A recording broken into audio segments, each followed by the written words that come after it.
आज के दौर में जिसको भी पैसा कमाना है या तो वो गोल्ड में इन्वेस्ट करता है या स्टॉक मार्केट में इन्वेस्ट करता है। और सबको पता है स्टॉक मार्केट या तो ऊपर जाती है या नीचे जाती है, या तो पैसा आएगा या डूबेगा। लेकिन एक दौर में ऐसा भी हुआ था कि स्टॉक मार्केट में जितना भी पैसा लगा था वो सब जीरो हो गया था। स्टॉक मार्केट बहुत बुरी तरह क्रैश कर गई थी। क्या हुआ था आइए जानते हैं।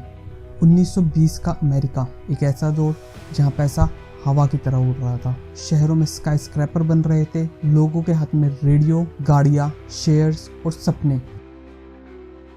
अमेरिका का वॉल स्ट्रीट, वो तो सभी जानते हैं, वो उस समय दुनिया का सबसे बड़ा कसिनो बन चुका था। हर आदमी इन्वेस्टर बन चुका था, चाय वाले से लेकर टैक्सी ड्राइवर, हाउसवाइफ, बड़े बड़े इन्वेस्टर, बैंकर्स, सब लोग इन्वेस्ट कर रहे थे स्टॉक में। सबको लग रहा था कि मार्केट तो स्टेबल है, कभी कुछ हो ही नहीं सकता, हमें तो सिर्फ प्रॉफिट ही प्रॉफिट होगा। पर 1929 अक्टूबर कुछ ऐसा हुआ जिसने पूरी दुनिया को हिला दिया, जब पूरी दुनिया का भरोसा मर चुका था। वर्ल्ड वॉर 1 के बाद अमेरिका सुपर पावर बन चुका था। फैक्ट्रीज फुल स्पीड पे चल रही थी, फोर्ड मॉडल टी हर घर में थी, रेडियो, सिनेमा, इलेक्ट्रिसिटी, मॉडर्न दुनिया का जमाना था। लोग बैंक से लोन लेकर स्टॉक्स खरीद रहे थे। इसे कहा गया बाइंग ऑन मार्जिन। 10% पैसा अपना, 90% लोन। अगर स्टॉक ऊपर गए तो सारा पैसा अपना, और अगर स्टॉक नीचे गए तो सब खत्म, जैसे गैम्बल। पर किसी को डर नहीं था। डो जोन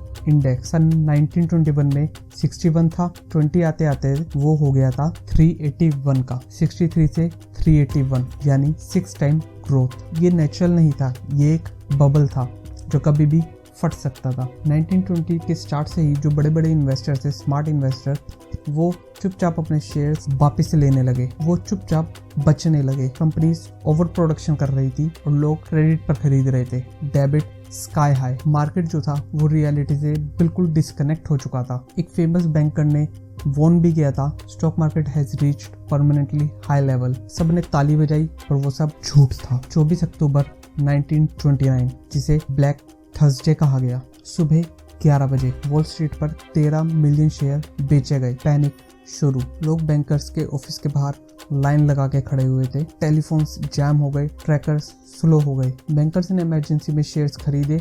मार्केट थोड़ी स्टेबल हुई। लोगों ने सोचा क्राइसिस खत्म, पर पिक्चर अभी बाकी थी। 28 और 29 अक्टूबर, जिसे ब्लैक मंडे और ब्लैक ट्यूसडे कहा गया। 28 अक्टूबर मार्केट 13% गिरा और 29 अक्टूबर 16 मिलियन शेयर्स सोल्ड, आज तक का world record. Stocks literally worthless रह गए थे। जनरल इलेक्ट्रॉनिक्स जो 394 था वो गिरकर 34 पे आ गया। RCA जो 505 थे वो 26 पे आ गया। लोग एक ही दिन में करोड़पति से भिखारी बन गए थे। पैनिक शुरू हो गया था। न्यूज़पेपर ने लिखा, वॉल स्ट्रीट के लोग बिल्डिंगों से कूद कर अपनी जान दे रहे हैं। Banker Jesse Livermore later commit suicide. Investors ने साइनाइड पिया, लोगों ने ब्रिज से कूद कर अपनी जान दी। होटल्स ने विंडोज लॉक कर दी थी ताकि वहां से लोग कूद कर अपनी जान ना दे। स्टॉक मार्केट ने सिर्फ पैसा ही नहीं तोड़ा, उसने लोगों की पहचान तोड़ दी थी। लोग पैनिक में बैंकर्स के बाहर लाइन लगा के खड़े हुए थे। बैंक्स ने लोगों के पैसे स्टॉक में लगा रखे थे।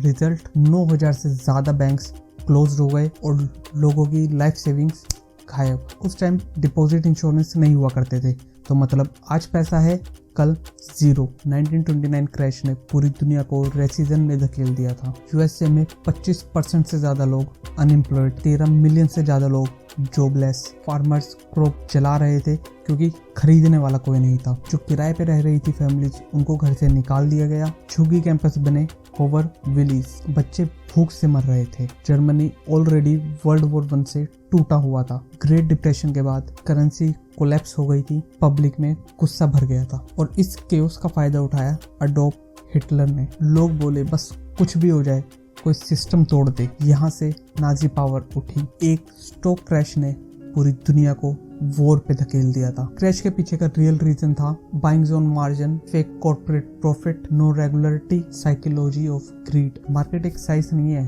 वो एक मास हिप्नोसिस है। 1929 के बाद ही आए SEC stock regularity, banking rules, FDIC insurance. पर इंसान अपनी गलतियों से कुछ नहीं सीखता, इसलिए हर बार कुछ ना कुछ नए क्राइसिस आते रहते हैं। जैसे 2000 में आया .com क्रैश, 2008 में आया हाउसिंग क्रैश, 2020 में आया कोविड क्रैश, ये तो सबको ही पता है। और 2022 में क्रिप्टो कोलैप्स। क्रिप्टो में पूरी दुनिया ने अपना इन्वेस्टमेंट किया हुआ था। Pattern same, greed, bubble, panic and collapse. 1929 का क्रैश सिर्फ एक फाइनेंशियल इवेंट नहीं था, वो थी एक वार्निंग। जब लोग पैसे को ही भगवान बना देते हैं तो भगवान उसको तोड़ देता है। वॉल स्ट्रीट ने सीखा, मार्केट कभी नहीं गिरता, सिर्फ लोग गिरते हैं। ये हम आपको आगे आना पड़ेगा, हमारे आपके आगे आने के बाद ही वीडियो अच्छी लगी हो तो चैनल को सब्सक्राइब करना, वीडियो को लाइक करना। मेरा नाम है ऋषभ जैन और आप देख रहे हो फेयर अनलॉक।